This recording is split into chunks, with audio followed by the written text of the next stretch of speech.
Assalamualaikum warahmatullahi wabarakatuh. Alhamdulillahi rabbil alamin. Assalatu wassalamu ala nabiyyina Muhammad sallallahu alaihi wasallam. Allahumma shalli ala Muhammad wa ala alihi wa ashabihi wa man tabi'ahum bi ihsani ila yaumiddin. Pemirsa Al-Makna rahimani wa rahimakumullah. Kita bersyukur kepada Allah Subhanahu wa taala karena kita masih diberikan kesempatan sehingga kita bisa melanjutkan aktivitas kita. Salawat serta salam tetap tercurahkan kepada Nabi kita Muhammad sallallahu alaihi wasallam. Allahumma shalli ala Muhammad wa ala alihi wa ashabihi man tabi'ahum bi ihsan ila yaumil. Kita lanjutkan materi kita seputar adab. Di pertemuan ini kita akan membahas seputar adab buang hajat, yaitu adabu qada'il hajati. Adab seputar buang hajat. Yang pertama adalah adzikru inda dukhulil khala'i, yaitu berzikir ketika hendak memasuki tempat buang hajat, ya semisal toilet. Terdapat di dalam Sahih Bukhari dan Sahih Muslim dari sahabat Anas bin Malik radhiyallahu anhu bahwasanya ia berkata, kana Nabi sallallahu alaihi wasallam idza dakhala khala'a qala Allahumma inni a'udzubika minal khubusi wal khaba'is. Jadi dulu Nabi sallallahu alaihi wasallam ketika hendak memasuki tempat buang hajat, Rasulullah membaca doa Allahumma inni a'udzubika minal khubusi wal khaba'is. Ya Allah, sesungguhnya aku berlindung kepada Engkau dari kejahatan setan laki-laki dan setan perempuan. Di riwayat yang lainnya disebutkan wa fi riwayati lil Bukhari, yang diriwayatkan Imam Bukhari ada kalimat idza arada ayyadkhula. Jadi ketika Rasulullah hendak masuk ke tempat buang hajat. Kemudian di dalam buang hajat ini juga, ya, ketika mau masuk ke tempat buang hajat, di situ juga diperintahkan untuk membaca bismillah, yaitu at-tasmiyah. Disebutkan di dalam riwayat Abu Dawud dengan sanad hasan, dengan derajat hasan, ya, dari sahabat Ali bin Abi Thalib radhiyallahu anhu. Ana Rasulullah sallallahu alaihi wasallam qala, bahwasanya Nabi Muhammad sallallahu alaihi wasallam bersabda, satru ma baina a'yunil jinni wa aurati bani adama idza dakhala ahaduhum al khala'a ayyakula bismillah. Jadi penghalang antara mata jin dan aurat anak keturunan manusia adalah ketika memasuki tempat buang hajat membaca bismillah. Karena pastinya ketika mau membuang hajat, memasuki tempat buang hajat, pastinya membuka aurat. Maka dengan membaca bismillah, maka auratnya tidak diketahui oleh jin. Maka di sini adab yang pertama adalah membaca doa Allahumma inni a'udzubika minal khubusi dan kemudian membaca bismillah. Kemudian di sini juga disebutkan bahwasanya, ya, lebih mendahulukan bismillah atau lebih mendahulukan membaca Allahumma inni a'udzubika minal khubusi. Disebutkan dari kalangan Hanafiyah wa Syafi'iyah, disebutkan ala annahu yuqaddimu al-basmalata ala ta'awudi wa yukhalifu hadha ta'awuda fil qiraati fa innahu yuqaddimu ala basmalati. Jadi di sini rinciannya adalah, aturannya secara teratur adalah membaca bismillah dulu, kemudian membaca ta'awud. Berbeda dengan membaca Al-Quran. Kalau membaca Al-Quran ta'awud dulu kemudian baca bismillah. Inilah adab yang pertama. Kemudian adab yang kedua adalah adamu istiqbalil kiblati wastidbaruha fil khala'i duna bunyan. Jadi tidak boleh menghadap kiblat dan membelakanginya ketika buang hajat. Ketika buang hajatnya itu di luar bangunan. yang enggak ada temboknya.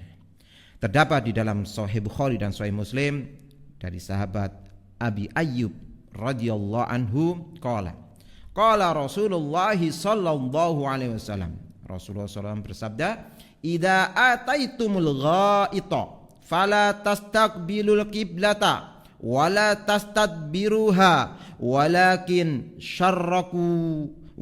syarriku aw gharribu." Rasulullah mengatakan, jika kalian mendatangi tempat buang hajat, maka janganlah menghadap kiblat dan janganlah membelakanginya. Walakin syarriku aw gharribu, tetapi menghadaplah ke timur dan menghadap ke barat. Qala Abu Ayyub mengatakan, faqadimna syama fawajadna marahida bunyat qabla kiblati fananharifu wa nastaghfirullah ta'ala. Ketika kami sampai di Syam, kami mendapati bahwasanya tempat buang hajat itu dibangun menghadap kiblat. Maka kami menghindarinya dan kami mohon ampun kepada Allah Subhanahu wa taala. Kemudian di riwayat Muslim dari sahabat Abu Hurairah radhiyallahu anhu an Rasulillah sallallahu alaihi wasallam, qala idza jalasa ahadukum ala hajatihi fala yastaqbil kiblata wala yastadbirha. Jika salah satu dari kalian memasuki duduk untuk buang hajat, maka janganlah menghadap kiblat dan hendaklah dia juga tidak membelakangnya.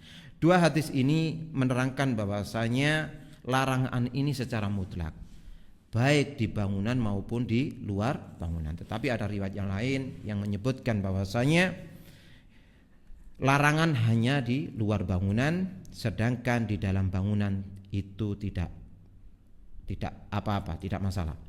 Wa fi sahihaini, di dalam Sahih Bukhari dan Sahih Muslim, an Abdullah bin Umar radhiyallahu anhuma qala, dari sahabat Abdullah bin Umar berkata, irtaqaitu fauqa dhahri baiti Hafsata li ba'di hajati fara'aitu Rasulullah sallallahu alaihi wasallam yaqdi hajatahu mustadbiral kiblati mustaqbilas syami. Ibnu Umar pernah suatu ketika untuk melakukan hajatnya, menunaikan hajatnya, sebagian dari hajatnya itu pernah naik di atas rumahnya Hafsah radhiyallahu anha. Kemudian melihat Rasulullah sedang buang hajat, dan ketika itu kondisi Rasulullah adalah membelakang kiblat dan menghadap ke Syam. Kemudian di riwayat yang lain dari Abu Dawud, ya, dengan derajat hasan bisyawahidi, dengan penguat yang lainnya, an Marwan al-Asfar qala ra'aitu ibna Umar, aku melihat Ibnu Umar radhiyallahu anhuma anakha rakhilatahu, menghadapkan kendaraannya mustaqbilal kiblati, ke arah kiblat, thumma jalasa yabulu ilaiha, kemudian yang dilakukan Ibnu Umar adalah kemudian duduk, kemudian buang hajat.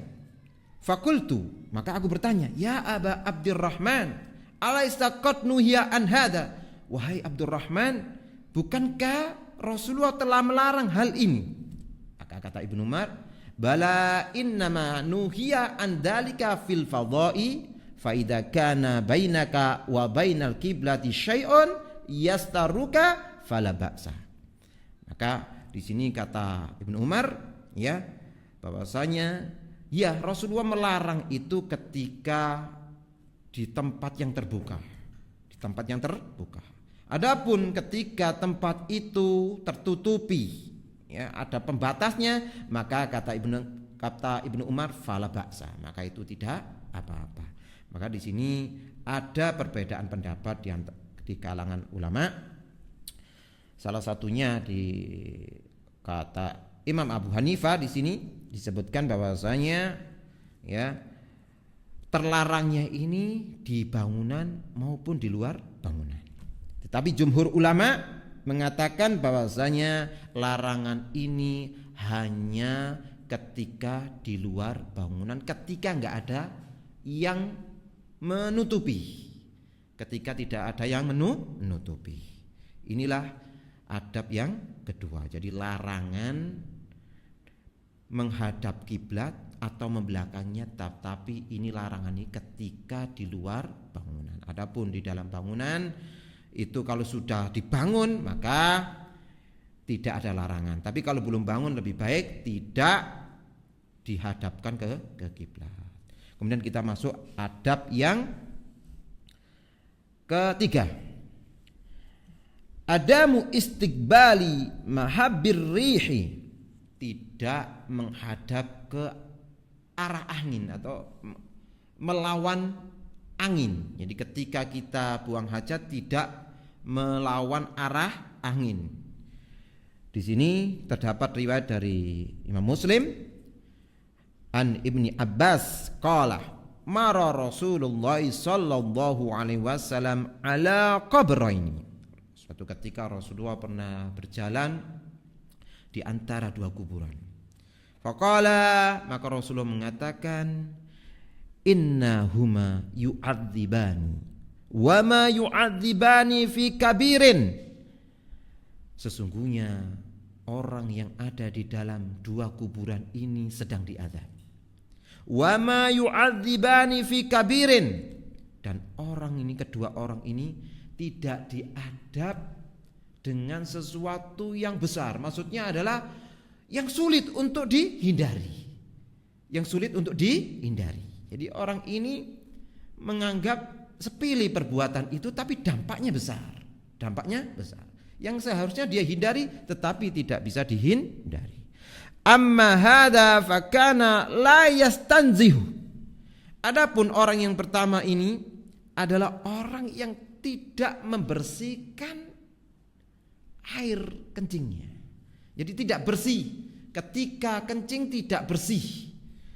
Kemudian orang yang kedua, wa amma man hadza wa amma hadza fa innahu kana yamshi bin namimati. Adapun orang yang kedua yang diazab ini adalah orang yang suka mengadu domba. Tsumma da'a bi asibin radbin. Kemudian Rasulullah meminta pelepah kurma yang masih muda. Fasyaqqahu, kemudian dipecah menjadi dua, bisnain. Fa gharasa ala hadza, kemudian ditancapkan ke kuburan tadi itu. Fa gharasa ala hadza wahidan, yang satu-satu. Wa ala hadza wahidan, dan yang satunya ditancapkan di kuburan yang satunya. Summa qala, kemudian Rasulullah mengatakan la'allahu yukhaffafu anhuma malam yaibasa.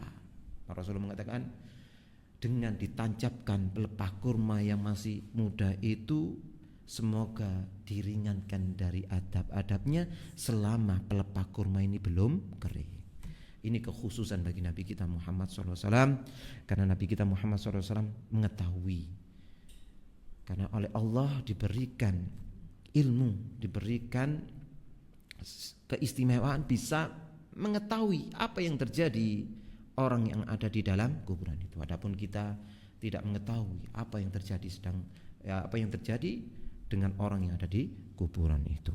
Maka di sini adalah kekhususan bagi Nabi kita Muhammad SAW. Dan ini sisi pendalilan dari hadis ini dengan tadi yang larangan kencing dengan menghadap angin.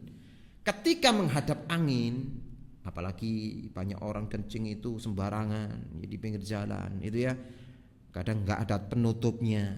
Kemudian yang dikhawatirkan itu ketika buang hajat, buang air kecil ini, kemudian kena angin, pastinya kencingnya itu ke bajunya. Nah ini sisi pendalilan dari hadis ini, larangan untuk menghadap angin adalah ketika kencingnya tidak bersih. Dan salah satu yang diadab di hadis ini adalah orang yang tidak bersih dari kencingnya. Maka ini adalah sesuatu yang perlu kita perhatikan. Kadang orang itu kencingnya ya di pinggir jalan, bahkan buang hajat di kali. Ini banyak orang-orang yang tidak punya rasa malu, padahal malu ini adalah bagian dari iman. Ya, kadang buang hajat di pinggir sungai, kelihatan orang di jalan raya. Nah ini juga sesuatu yang tidak seharusnya dilakukan oleh orang muslim, ya, karena hendaknya orang yang beriman itu mempunyai rasa malu. Kemudian adab yang keempat adalah tarku takallumi bidzikrin au bi ghairihi, meninggalkan berkata-kata atau berzikir atau selainnya di kamar mandi atau di toilet tempat buang hajat. Terdapat riwayat yang diriwayatkan oleh Imam Muslim dari sahabat Ibnu Umar bahwasanya beliau mengatakan anna rajulan sallama ala nabi sallallahu alaihi wasallam Allahumma shalli alaihi wa huwa yabulu falam yarudda alaihi. Jadi Ibnu Umar mengatakan ada seorang laki-laki mengucapkan salam kepada Nabi, tetapi ketika itu Nabi sedang buang air kecil, maka falam yarudda alaihi, Rasulullah tidak menjawabnya, karena Rasulullah itu ketika itu sedang buang hajat. Maka dipahami dari hadis ini bahwasanya dijelaskan di dalam kitab ini fayukhadu min hadal hadis, maka diambil pelajaran dalam hadis ini adamu jawazi dzikrillahi fi asna'i qada'il hajati, tidak diperbolehkan berzikir, mengucapkan zikir ketika buang hajat. Li'anna raddas salami wajibun fil hal, karena menjawab salam itu wajib. Walau kana jaizan fi hadhil hali lam yamtani' minhu sallallahu alaihi wasallam. Kalau seandainya boleh berzikir, maka Rasulullah tentunya langsung menjawab salam orang itu. Karena Rasulullah tidak menjawab di sini, maka ini tidak diperbolehkan. Kemudian yang kedua, ada mujawazil kalami mutlaqan, tidak boleh berbicara sama sekali. Li'anna nabiyya sallallahu alaihi wasallam lam yarudda alaihi mutlaqan asna'a qada'il hajati, karena Rasulullah tidak menjawab sama sekali salam orang itu, tidak ada memberikan tanda-tanda bahwasanya di situ untuk menjawab salamnya itu. Walau kanal kalamu bi ghairi dzikri jaizan, kalau seandainya ucapan yang bukan termasuk dzikir itu dibolehkan, lama sakatan Nabi sallallahu alaihi wasallam, ya, tentu Rasulullah tidak akan diam. Di anna ta'khiral bayani an waqtil hajati la yajuzu, karena mengakhirkan penjelasan mengakhirkan penjelasan ketika dibutuhkan itu tidak diperbolehkan. Cuma ulama memberikan pengecualian ketika ada darurat. Mungkin airnya mati, meminta tolong kepada temannya untuk menghidupkan keran air. Ketika kondisi darurat maka itu diperbolehkan. Maksudnya di sini dilarang adalah ketika tidak diperlukan dan ketika tidak dalam kondisi darurat. Itu tidak diperbolehkan. Mungkin saya cukupkan dengan 4 adab saja karena di sini ada 16 adab. Mungkin nanti di materi adab buang hajat ini kita ada 4 sesi. Sekarang kita cukupkan dengan 4 adab saja. Dengan ini semoga kita bisa mengamalkannya. Tadi adab yang pertama adalah membaca doa ketika hendak memasuki tempat buang hajat. Jadi membaca bismillah dulu, kemudian membaca doa masuk kamar mandi atau doa masuk tempat buang hajat. Kemudian yang kedua tadi adalah tidak menghadap kiblat dan tidak membelakangnya ketika di luar, ya, ketika di luar bangunan. Kemudian yang ketiga tadi adalah tidak menghadap angin, tidak menghadap arah angin. Kemudian yang keempat barusan adalah tidak berkata-kata, tidak berzikir dan tidak mengatakan kata-kata yang lainnya kecuali darurat. Kalau darurat itu diperbolehkan. Mungkin saya cukupkan di sini. Semoga kita bisa mengamalkan ilmu yang sudah kita pelajari sehingga ilmu itu bermanfaat. Saya mohon maaf apabila ada salah kata, ya, saya sebagai pemateri memohon maaf dan saya cukupkan sampai di sini. Akhirul kalam. Assalamualaikum warahmatullahi wabarakatuh.